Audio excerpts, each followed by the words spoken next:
जय हिंद, नमस्ते। मेरा नाम है विद्रोह और मैं स्वागत करता हूं आपका अपने चैनल में। ये मेरी दूसरी वीडियो है जगत गुरु आदि शंकराचार्य जी सीरीज में। अगर आपने मेरी पहली वीडियो नहीं देखी है तो यहाँ ऊपर उसका लिंक आ रहा होगा। इस वीडियो से पहले उस वीडियो को जाकर जरूर देखना। हमने पिछली वीडियो समाप्त की थी 3 में से एक ऐसे व्याख्या पर जो हमें आदि शंकराचार्य जी के दर्शन शास्त्र के बारे में बताती है। अब हम बात करते हैं उनके दूसरे व्याख्या पर। एक बार आदि शंकराचार्य जी एक विद्यार्थी को संस्कृत सीखते हुए देखते हैं। वो देखते हैं कि वो बालक संस्कृत व्याकरण यानी ग्रामर के सभी नियम याद करने के लिए उनका जोर जोर से उच्चारण कर रहा होता है। ऐसा कहा जाता है कि आदि शंकराचार्य जी वहीं पर खड़े खड़े भज गोविंदम भजन का निर्माण कर देते हैं। इस भजन का हर स्टैंजा की अंतिम लाइन होती है worship Govinda, worship Govinda, worship Govinda, praise Govinda, praise Govinda. O fool, rules of grammar will not save you at the time of your death. भज गोविंदम आज भी बहुत फेमस है और ये व्याख्या में बताता है कि आदि शंकराचार्य जी मैकेनिकी सीख में विश्वास नहीं रखते थे। वो गणन यानी ज्ञान मार्ग को सर्वोच्च मानते थे। अब आते हैं आदि शंकराचार्य जी के वाराणसी के तीसरे मुख्य व्याख्या पर। एक बार जगत गुरु एक बूढ़े आदमी के साथ ब्रह्म सूत्र पर शास्त्रार्थ करते हैं और ऐसा कहा जाता है कि ये शास्त्रार्थ एक हफ्ते तक चलता है, जहां पर ये दोनों एक दूसरे की बराबरी करते हैं। कहा जाता है कि इस शास्त्रार्थ को रुकवाने के लिए आदि शंकराचार्य जी के शिष्य पद्मापद विष्णु जी का निवारण करते हैं और अंत में ये पता चलता है कि वो बूढ़े आदमी और कोई नहीं, महर्षि वेदव्यास थे। इस व्याख्या से हमें आदि शंकराचार्य जी के ग्रंथों पर पकड़ का पता चलता है। अब यहाँ पर आता है आदि शंकराचार्य जी के सफर में एक बहुत महत्वपूर्ण चरण। काशी में बहुत साल व्यतीत करने के बाद आदि शंकराचार्य जी जाते हैं प्रयाग। जैसे ही जगत गुरु प्रयाग की ओर अपना प्रस्थान आरंभ करते हैं, उसी वक्त काशी के राजा और शासक रतन सिंह उनसे काशी में ही रुकने की विनती करते हैं। इस विनती को सुनते ही आदि शंकराचार्य जी राजा से कहते हैं कि एक पाथिक शिक्षक होने के नाते ये उनका दायित्व और लक्ष्य है कि वो अद्वैत दर्शन शास्त्र को पूरे भारत में लेकर जाएं और सभी भारतवासियों को इससे परिचित कराएं। ये कहते ही वो काशी से प्रयाग की ओर प्रस्थान आरंभ करते हैं। जगत गुरु का प्रयागराज में समय याद रखा जाता है उनकी कुमारिल भट्ट से भेंट के लिए। कुमारिल भट्ट एसमीज ब्राह्मण थे और वो पूर्व मीमांसा दर्शन शास्त्र के सबसे बड़े प्रचारकों में से एक थे। जैसा मैंने आपको इस सीरीज की पहली वीडियो में कहा था कि मैं आगे चलकर आपको बताऊंगा कि अद्वैत फिलॉसफी क्या है, आज वो समय आ गया है। पर पहले बात करते हैं कुमारिल भट्ट और पूर्व मीमांसा की। विदुर, पूर्व मीमांसा क्या है? पूर्व मीमांसा दर्शन शास्त्र के अनुसार जीवन का मुख्य लक्ष्य है कर्मकांड। कर्मकांड पालन अर्थात अपने जीवन को वैदिक रीति रिवाज अनुसार व्यतीत करना। कर्मकांड में यज्ञ सबसे मुख्य विषय है। वो बड़े बड़े यज्ञ जो आपने देखे होंगे प्राचीन काल पर आधारित टीवी शोज पर, वो कर्मकांड का हिस्सा हैं। पर कर्मकांड को सिर्फ यज्ञ नहीं समझना चाहिए, क्योंकि कर्मकांड धार्मिक और सामाजिक जीवन पर भी प्रकाश डालता है और कर्मकांड का संबंध मानव के हर प्रकार के कर्म से हो जाता है। यहाँ पर सबसे महत्वपूर्ण बात यह है कि कर्म कांड का जो विधि विधान है वो अत्यधिक कठिन होता है और इसके जो यज्ञ हैं ये घंटों घंटों चलते हैं। कर्म कांड में मंत्र उच्चारण दौरान स्वर की भी मुख्य भूमिका होती है। अगर थोड़ा स्वर भी ऊपर नीचे हो गया तो अर्थ का अनर्थ हो जाता है। कर्म कांड के अनुसार आप गायत्री मंत्र भी बिना सही स्वर सीखे नहीं पढ़ सकते हैं। कर्म कांड में एक भी की गई गलती का आपको परिणाम भुगतना पड़ता है। कर्म कांड वो विधि है जिसके द्वारा जजमान को इस लोक में अभीष्ट यानी चाहा हुआ फल मिले और मृत्यु के उपरांत यथेष्ट यानी जितना चाहे उतना सुख मिले। ये तो था पूर्व मीमांसा दर्शन शास्त्र। अब आते हैं अद्वैत दर्शन शास्त्र पर। अद्वैत से पहले बात करते हैं द्वैत की। द्वैत यानी दो, अ मतलब नहीं, मतलब अद्वैत अर्थात जो दो ना हो। अद्वैत दर्शन शास्त्र बताता है कि सच्चाई की अंतिम अवस्था द्वैत का अभाव है। दुनिया में हर चीज विपरीत जोड़ों में आती है, जैसे पुरुष महिला, काला सफेद, बुरा अच्छा, लंबा नाटा, हर चीज का द्वैत भाव है। इन सब द्वैत भावों से उठकर पार जाने को कहा गया है अद्वैत। अद्वैत सिद्धांतों के हिसाब से अंत में एक्सपीरियंसर और एक्सपीरियंस मर्ज हो जाते हैं, यानी अनुभव और भोक्ता एक ही हैं, अर्थात आत्मा और ब्रह्मांड एक ही हैं। आत्मा और ब्रह्मांड, प्रकृति और पुरुष अद्वैत हैं, द्वैत नहीं। इस दर्शन शास्त्र के अनुसार कोई एक अलग ऐसी स्थिति नहीं है जिसमें आप भगवान के समीप होते हैं या उनको एक्सपीरियंस कर सकते हैं। अद्वैत में मैं का अभाव है, अगर कुछ है तो वो भगवान है। हर हर महादेव, ये है अद्वैत, द्वैत का अभाव। और हाँ, आप ये भी नहीं कह सकते कि अद्वैत का मतलब है एक, क्योंकि जब आप एक कहते हैं तो इसका मतलब ये है कि 2 या 3 होने की संभावना है। संक्षेप में कहें तो अद्वैत दर्शन शास्त्र है आत्मा और ब्रह्मांड में अभिन्नता, अद्वैतता। अद्वैत सिद्धांतों के अनुसार आप ब्रह्मांड का अंश नहीं है या परमात्मा आप में नहीं बसते, आप ही परमात्मा हैं, आप अद्वैतता हैं। हर हर महादेव। आपके आसपास की दुनिया प्रकृति आपको अपने से अलग प्रतीत हो सकती है।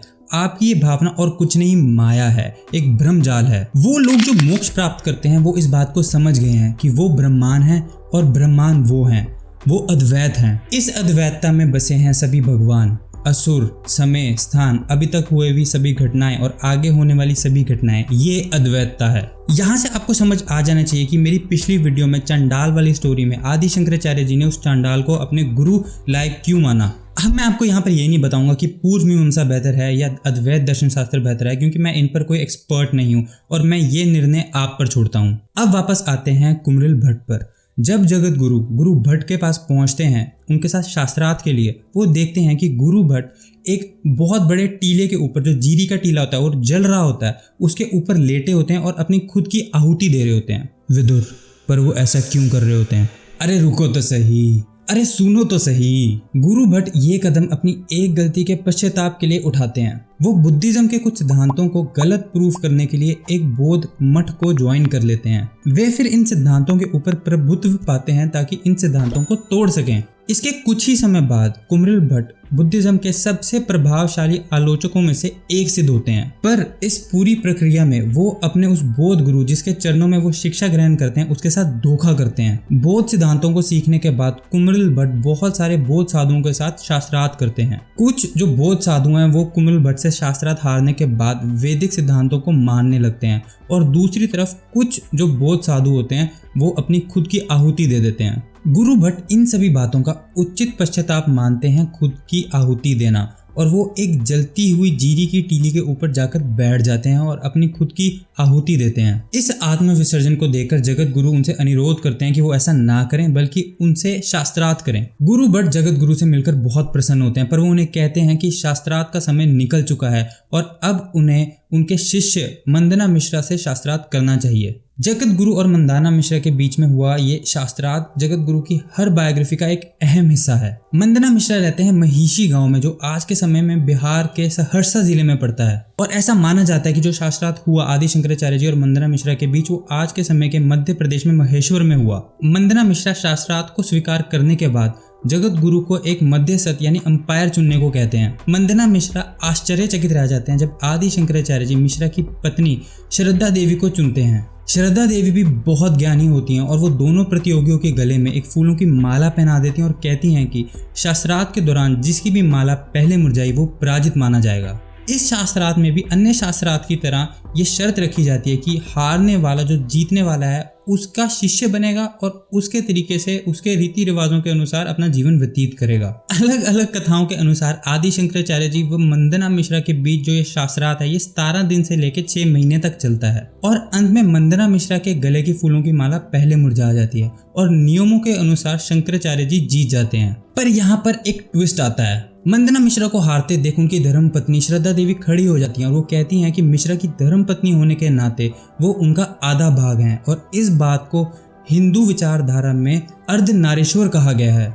अर्धनारीश्वर है महादेव और मां पार्वती का सम्मिश्रित रूप। श्रद्धा देवी आदि शंकराचार्य जी को कहती हैं मंदना मिश्रा का सिर्फ अभी आधा भाग हारा है, उन्हें श्रद्धा देवी से भी शास्त्रार्थ करना होगा। श्रद्धा देवी से शास्त्रार्थ आदि शंकराचार्य जी नकार देते हैं क्योंकि उनके सन्यासी सिद्धांतों के अनुसार उन्हें एक स्त्री से शास्त्रार्थ करने की इजाजत नहीं होती। पर श्रद्धा देवी उनके पास कोई और उपाय नहीं छोड़ती और आदि शंकराचार्य जी को श्रद्धा देवी की मांग माननी पड़ती है। अब यहाँ पर आता है एक और बड़ा ट्विस्ट। श्रद्धा देवी आदि शंकराचार्य जी से काम शास्त्र के बारे में पूछती हैं, जिसमें वो कामुकता की बात करते हैं, जिसमें सेंसुअलिटी और सेक्सुअलिटी आता है। अब एक शादीशुदा स्त्री होने के नाते वो काम शास्त्र से परिचित होती हैं, पर दूसरी तरफ आदि शंकराचार्य जी सन्यासी और बेखबर होते हैं। अब यहाँ पर आदि शंकराचार्य जी श्रद्धा देवी से 1 महीने की मांग करती हैं, जिस समय में वो काम शास्त्र के बारे में सीख सकें, और श्रद्धा देवी उन्हें वो समय दे देती हैं। मान्यताओं के अनुसार आदि शंकराचार्य जी अपनी यौगिक शक्तियों के जरिए अपने देह को एक गुफा में त्याग देते हैं और राजा अमूर्क के पार्थिव शरीर में घुस जाते हैं,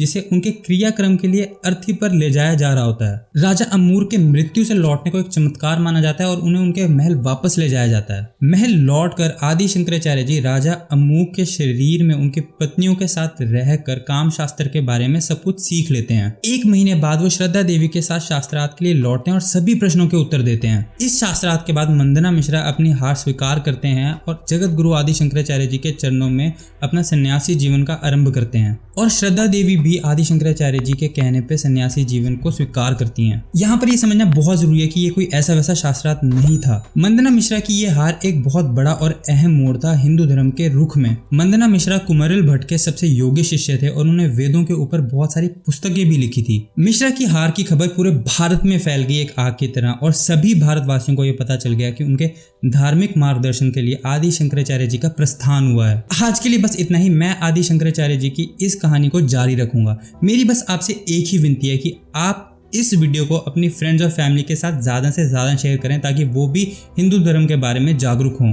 अगर आपको ये वीडियो अच्छी लगी तो इसे लाइक और मेरे चैनल को सब्सक्राइब जरूर करिएगा और बेल आइकन को जरूर दबाइएगा ताकि जब भी मैं कोई नई वीडियो डालूं आपको साथ के साथ नोटिफिकेशन आ जाए। आज के लिए बस इतना ही। मैं मिलूंगा आपसे अपनी अगली वीडियो में। तब तक के लिए जय श्री राम। ये देखकर जगत गुरु उनसे अनुरोध करते हैं कि वो ऐसा ना करें। कर्मकांड पालन यानी अपने जीवन को वैदिक रीति रिवाज अनुसार